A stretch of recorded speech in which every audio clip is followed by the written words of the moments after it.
Hi friends, welcome to Vignu's kitchen. എല്ലാവരും സുഖമായിട്ടിരിക്കുന്നു എന്ന് വിശ്വസിക്കുന്നു. ഇന്ന് ഞാൻ വന്നിട്ടുള്ള എളുപ്പത്തിൽ നമുക്ക് ചെയ്തെടുക്കാൻ പറ്റുന്നൊരു മട്ടൻ ബിരിയാണിയുടെ റെസിപ്പി ആയിട്ടാണ്. നമുക്കിത് എങ്ങനെ ചെയ്തെടുക്കാമെന്ന് ഈ വീഡിയോയിലൂടെ നോക്കാം. വീഡിയോയിലേക്ക് പോകുന്നതിന് മുന്നേ ആയിട്ട് എൻ്റെ ചാനൽ പുതിയതായി കാണുന്ന ആരെങ്കിലും ഉണ്ടെങ്കിൽ നിങ്ങൾക്ക് ചാനൽ ഇഷ്ടപ്പെടുകയാണെങ്കിൽ ഒന്ന് സബ്സ്ക്രൈബ് ചെയ്തേക്കുക.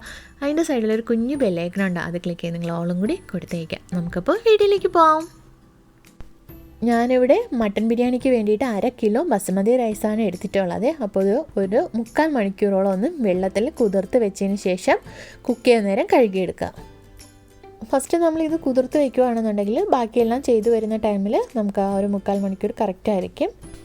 അപ്പോൾ നമ്മുടെ മട്ടൻ ബിരിയാണി ചെയ്യുന്നതിന് വേണ്ടിയിട്ട് ഞാനിവിടെ 2 മീഡിയം സൈസ് സവാള ചെറുതായിട്ട് കട്ട് ചെയ്തെടുത്തിട്ടുണ്ട്. ഇതിലേക്ക് വേണ്ടിയിട്ട് ഒരു 5 പച്ചമുളക്, പിന്നെ ഒരു 3-4 പീസ് വെളുത്തുള്ളി, ഒരു 4-5 ചെറിയ കഷ്ണം ഇഞ്ചി, ഇത്ര എടുത്തിട്ടുണ്ട്. ഇതെല്ലാം കൂടി ഞാനൊന്ന് മിക്സിയുടെ ചെറിയ ജാറിലിട്ടൊന്ന് നന്നായിട്ട് അരച്ചെടുക്കാൻ പോവുകയാണ്. പിന്നെ ഞാനിവിടെ 600 ഗ്രാം മട്ടൺ കഴുകി വൃത്തിയാക്കി എടുത്തിട്ടുണ്ട്. ഇനി ഇതിലേക്ക് ആവശ്യത്തിനുള്ള സോൾട്ടും കൂടെ ആഡ് ചെയ്ത് കൊടുക്കുവാണ്. ഇനി മട്ടൺ മാരിനേറ്റ് ചെയ്യാൻ വേണ്ടിയിട്ട് ഞാനിവിടെ 1/4 ടീസ്പൂൺ മഞ്ഞൾപ്പൊടി എടുക്കുവാണ്, 1/4 ടീസ്പൂൺ കുരുമുളക് പൊടി, 1 ടേബിൾ സ്പൂണിന് വേണ്ടി വറുത്ത മുളക് പൊടി, 1/2 ടേബിൾ സ്പൂൺ മല്ലിപ്പൊടി. ഇതെല്ലാം വറുത്ത് പൊടിച്ചതാണ്, മല്ലിപ്പൊടി മുളക് പൊടി. 1/4 ടേബിൾ സ്പൂൺ ഗരം മസാല, 1 ടീസ്പൂണിന് വേണ്ടിയിട്ട് കേർഡും കൂടെ ആഡ് ചെയ്യുകയാണ്. ഇനി ഇതിലേക്ക് മുന്നേ അരച്ച് വെച്ചിരുന്ന ഇഞ്ചി മുളക് വെളുത്തുള്ളി പേസ്റ്റ് ഇതിലേക്ക് ആഡ് ചെയ്യുകയാണ്. 2 ടീസ്പൂണാണ് ആഡ് ചെയ്യുന്നത്. ഇനി ഇതെല്ലാം കൂടി നന്നായിട്ടൊന്ന് മിക്സ് ചെയ്ത് ഒരു 1/2 മണിക്കൂർ മാറ്റി വയ്ക്കുവാണ്.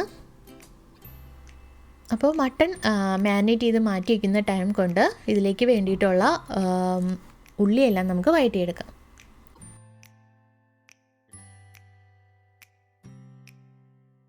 ഞാൻ മട്ടൺ കുക്കറിലാണ് ചെയ്യുന്നത്, അതുകൊണ്ട് ഉള്ളി ഞാൻ കുക്കറിലാണ് വഴറ്റിയെടുക്കുന്നത്.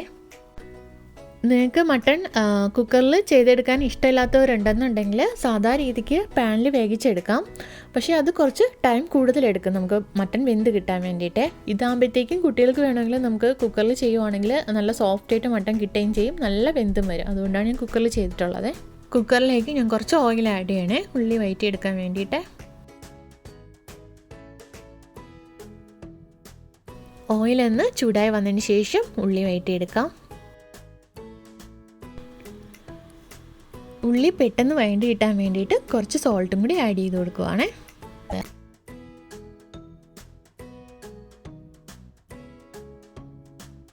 റൈസ് കുക്ക് ചെയ്യുന്നതിന് വേണ്ടിയിട്ട് വേറൊരു പാൻ ഇവിടെ എടുത്തിട്ടുണ്ട്. ഇതിലേക്ക് കുറച്ച് സൺഫ്ലവർ ഓയിൽ ആഡ് ചെയ്യുകയാണ്. ഇനി ഇതിലേക്ക് ഒരു 3 സ്റ്റാർ, 4-5 ഗ്രാമ്പൂ, 3-4 ഏലക്കായ, ഒരു 6-7 ചെറിയ പീസ് പട്ടയും കൂടെ ആഡ് ചെയ്യണേ. വലിയ സൈസ് എടുക്കുന്നവർ 2 ആഡ് ചെയ്ത് കൊടുത്താൽ മതി. ഇനി ഇതിലേക്ക് 1.5 ലിറ്റർ വെള്ളമാണ് ഞാൻ ആഡ് ചെയ്ത് കൊടുക്കുന്നത്. വെള്ളം ഞാനപ്പോൾ ആഡ് ചെയ്ത് കൊടുത്തു. ഇനി ഇതിലേക്ക് ഒരു 2 ടീസ്പൂൺ സോൾട്ടും കൂടെ ആഡ് ചെയ്ത് കൊടുക്കുവാണ്. അപ്പോൾ ജസ്റ്റ് ഉപ്പ് ആഡ് ചെയ്തതിന് ശേഷം വെള്ളം ഒന്ന് ടേസ്റ്റ് ചെയ്ത് നോക്കുക. ഉപ്പിൻ്റെ ആ ഒരു രസം ഉണ്ടെങ്കിൽ മാത്രമേ ചോറിലത് പിടിച്ച് കിട്ടത്തുള്ളേ. അപ്പോൾ വെള്ളം ഒന്ന് തിളയ്ക്കട്ടെ. തിളച്ചതിന് ശേഷം റൈസ് ആഡ് ചെയ്ത് കൊടുക്കുക ഇതിലേക്ക്. ഉള്ളി അപ്പോൾ ഇവിടെ വഴണ്ട് വന്നിട്ടുണ്ട്. ഒരു മീഡിയം സൈസ് തക്കാളി ചെറുതായിട്ട് കട്ട് ചെയ്ത് വെച്ചിട്ടുണ്ടായിരുന്നു, അതൊന്ന് ആഡ് ചെയ്ത് കൊടുക്കുവാണ്. ഇനി ഇതിലേക്ക് ഒരു കൈപ്പിടിക്കും വേണ്ടിയിട്ട് പുതിനയിലയും കൂടെ ആഡ് ചെയ്യുവാണ്. ഒരു കൈപ്പിടിക്ക് വേണ്ടിയിട്ട് മല്ലി ഇലയും കൂടി ചെറുതായിട്ട് അരിഞ്ഞു വെച്ചിട്ടുണ്ടായിരുന്നു, അതും കൂടെ ആഡ് ചെയ്യുവാണ്. ഇനി ഇതിലേക്ക് മാരിനേറ്റ് ചെയ്ത് വെച്ചിരുന്ന മട്ടൺ ആഡ് ചെയ്ത് കൊടുക്കുവാണ്. എല്ലാം കൂടി നന്നായിട്ടൊന്ന് ഇളക്കി കൊടുക്കുക.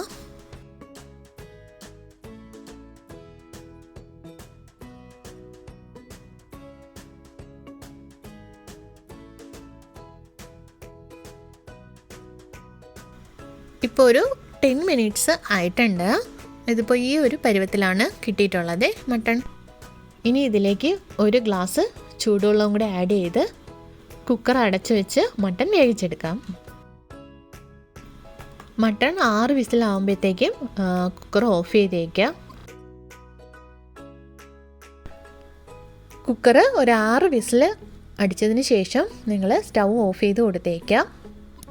സാധാരണ മട്ടൺ നമുക്കൊരു 6 വിസിലൊക്കെ ആകുമ്പോഴത്തേക്കും വെന്ത് കിട്ടുന്നതായിരിക്കും. അത് മട്ടൻ്റെ പരുവത്തിനനുസരിക്കും. ചിലത് നല്ല മുറ്റുള്ള മട്ടണായിരിക്കും, ചിലത് അത്രത്തോളം വേഗ് കാണത്തില്ല.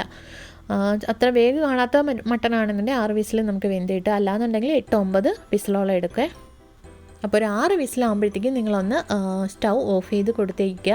എന്നിട്ടൊന്ന് തണുത്തതിന് ശേഷം കുക്കർ ഓപ്പൺ ചെയ്ത് നോക്കുക അത് വെന്തിട്ടുണ്ടോ ഇല്ലേന്നെ.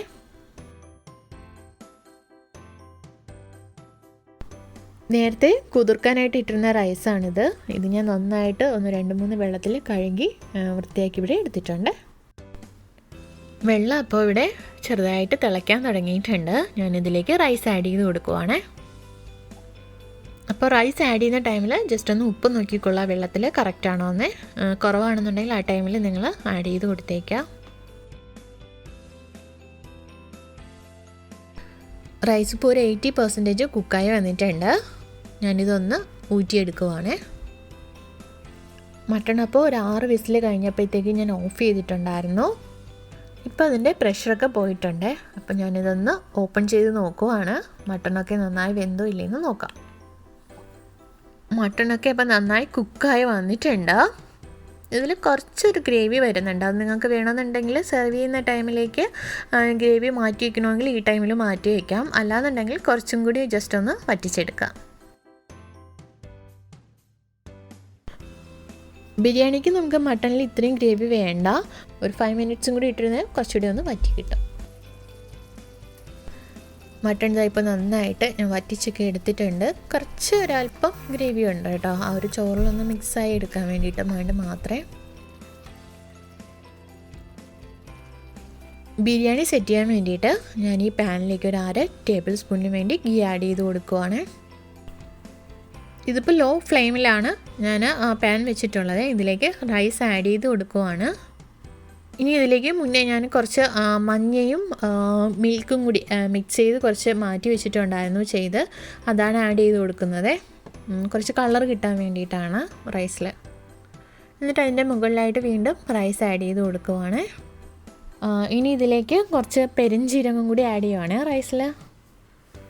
അപ്പോൾ നമ്മൾ വെള്ളം തിളപ്പിക്കുന്ന സമയത്ത് വേണമെന്നുണ്ടെങ്കിൽ പെരുംജീരകവും ഒരു 2 ബേ ലീഫും കൂടെ വേണമെങ്കിൽ നിങ്ങൾക്ക് ആഡ് ചെയ്യാം. അതല്ലാന്നുണ്ടെങ്കിൽ നമ്മൾ റൈസ് ഇതേപോലെ സെറ്റ് ചെയ്യുന്ന ടൈമിൽ പെരുംജീരകവും ഒരു ബേ ലീഫും കൂടെ ആഡ് ചെയ്ത് സെറ്റ് ചെയ്തെടുക്കാവേ. അപ്പോൾ ഇതിൻ്റെ മുകളിലേക്ക് ഇനി മട്ടൺ ആഡ് ചെയ്യുവാണ്. ഇനി ഇതിൻ്റെ മുകളിലേക്ക് കുറച്ച് സവാള മുന്നേ ഞാൻ ഫ്രൈ ചെയ്ത് മാറ്റി വെച്ചിട്ടുണ്ടായിരുന്നു. അതും പിന്നെ കാഷ്യൂസും റേസിൻസും കൂടെ ഫ്രൈ ചെയ്ത് വെച്ചിട്ടുണ്ടായിരുന്നു. അതും കൂടി ആഡ് ചെയ്ത് കൊടുക്കുവാണ്. കേരള സ്റ്റൈൽ മട്ടൺ ബിരിയാണിയുടെ ഒരു പ്രത്യേകതയാണ് നമ്മൾ ഒണിയനും അതേപോലെ തന്നെ കാഷ്യൂസും റേസിൻസൊക്കെ നമ്മൾ ഫ്രൈ ചെയ്തിടുന്നത്. അപ്പോൾ ഒരു പ്രത്യേക ടേസ്റ്റ് ആയിരിക്കും റൈസിന്. വീണ്ടും ഇതിലേക്ക് കുറച്ച് മട്ടണും പിന്നെ റൈസൊക്കെ ആഡ് ചെയ്ത് കൊടുക്കുവാണ്. അപ്പോൾ കുറച്ച് കാഷ്യൂസും മുന്തിരി അതേപോലെ തന്നെ നമ്മൾ ഉള്ളി വറുത്ത് വെച്ചിരുന്നത് ഒന്ന് മാറ്റി വയ്ക്കുക. മുകളിൽ ഏറ്റവും ലാസ്റ്റ് ആഡ് ചെയ്യാൻ വേണ്ടിയിട്ടാണ്. അപ്പോൾ റൈസ് എല്ലാം ഫുള്ളായിട്ട് ആഡ് ചെയ്ത് കഴിഞ്ഞു. മട്ടണും ആഡ് ചെയ്ത് കഴിഞ്ഞു. ഇനി ഇതിൻ്റെ മുകളിലായിട്ട് കുറച്ച് മഞ്ഞയും നേരത്തെ മാറ്റി വെച്ചിരുന്നില്ല, ആ മിൽക്കും കൂടെ ആഡ് ചെയ്ത് വെച്ചിരുന്ന വെള്ളം അതും കൂടെ ആഡ് ചെയ്യുവാണ്. അതിനുശേഷം ഞാൻ മാറ്റി വെച്ചിരുന്ന ഉള്ളി വഴറ്റിയതും അതുപോലെ തന്നെ കാഷ്യൂസും റേസിൻസും കൂടി മുകളിലായിട്ട് ഇതേപോലെ ആഡ് ചെയ്ത് എടുക്കുവാണ്. കഴിഞ്ഞു. ഇനി ഇത് ഒരു അലുമിനിയം ഫോയിൽ വെച്ചിട്ട് ഞാനൊന്ന് ക്ലോസ് ചെയ്യുവാണ്. അപ്പോൾ നമുക്കിത് ദം കൊടുക്കുന്ന 2 രീതി ചെയ്യാം. ഒന്ന് ഇതേപോലെ ഈസി മെത്തേഡ് അലുമിനിയം ഫോയിൽ വെച്ചിട്ട് ക്ലോസ് ചെയ്തെടുക്കാം. അല്ലാന്നുണ്ടെങ്കിൽ ഗോതമ്പ് മാവോ അല്ലാന്നുണ്ടെങ്കിൽ മൈദ മാവോ വെച്ചിട്ട് നമുക്കിതൊന്ന് സൈഡെല്ലാം ഒന്ന് ചുറ്റി മാവ് ഒട്ടിച്ച് നമുക്ക് ദം കൊടുത്ത് എടുക്കാം. ബിരിയാണി നമ്മൾ ദം കൊടുക്കുന്നത് 15 to 20 മിനിറ്റ്സ് ലോ ഫ്ലെയിമിൽ വെച്ച് വേണം ദം കൊടുത്ത് എടുക്കാനായിട്ട്. അപ്പോൾ ഒരു 20 മിനിറ്റ്സ് കഴിഞ്ഞതിന് ശേഷം പാനൊന്ന് ഓപ്പൺ ചെയ്ത് നോക്കാം. ഇപ്പോൾ 20 മിനിറ്റ്സ് കഴിഞ്ഞിട്ടുണ്ട്. ഞാനിതൊന്ന് ഓപ്പൺ ചെയ്ത് നോക്കുവാണേ. കണ്ടോ, റൈസൊക്കെ നന്നായി വെന്ത് വന്നിട്ടുണ്ട്. നല്ല മണമൊക്കെ വരുന്നുണ്ട് ബിരിയാണിയുടെ. കേരള സ്റ്റൈൽ മട്ടൺ ബിരിയാണി അപ്പോൾ ഇവിടെ റെഡി ആയിട്ടുണ്ട്. കണ്ടോ, നല്ല കളർഫുള്ളായിട്ട് ഇരിപ്പുണ്ട്. കാണുമ്പോൾ തന്നെ എല്ലാവർക്കും കഴിക്കാനൊക്കെ തോന്നുന്നില്ലേ? ഞാനപ്പോൾ ഇതൊന്ന് കോരി പ്ലേറ്റിലോട്ട് മാറ്റുവാണ്. അപ്പോൾ നിങ്ങളെല്ലാവരും ഈ ബിരിയാണി ഒന്ന് വീട്ടിൽ ട്രൈ ചെയ്ത് നോക്കുക. നല്ല ടേസ്റ്റി ആയിട്ടുള്ളൊരു കേരള സ്റ്റൈൽ മട്ടൻ ബിരിയാണിയാണ്. അതുപോലെ തന്നെ നമുക്ക് ഈ ഒരു മെത്തേഡ് ഫോളോ ചെയ്യുകയാണെങ്കിൽ പെട്ടെന്ന് നമുക്കത് ചെയ്തെടുക്കാനും പറ്റും. അപ്പോൾ തീർച്ചയായിട്ടും നിങ്ങളെല്ലാവരും വീട്ടിൽ ഒന്ന് ട്രൈ ചെയ്ത് നോക്കുക. ട്രൈ ചെയ്ത് നോക്കിയതിന് ശേഷമുള്ള അഭിപ്രായം കമൻറ്റ് ബോക്സിൽ ആഡ് ചെയ്തേക്കുക. എന്തെങ്കിലും ഫീഡ്ബാക്ക്സ് ഉണ്ടെങ്കിലും അതും ആഡ് ചെയ്തേക്കുക. സോ അടുത്തൊരു വീഡിയോ ആയിട്ട് വരുന്നവരേക്കും താങ്ക് യു. Bye bye.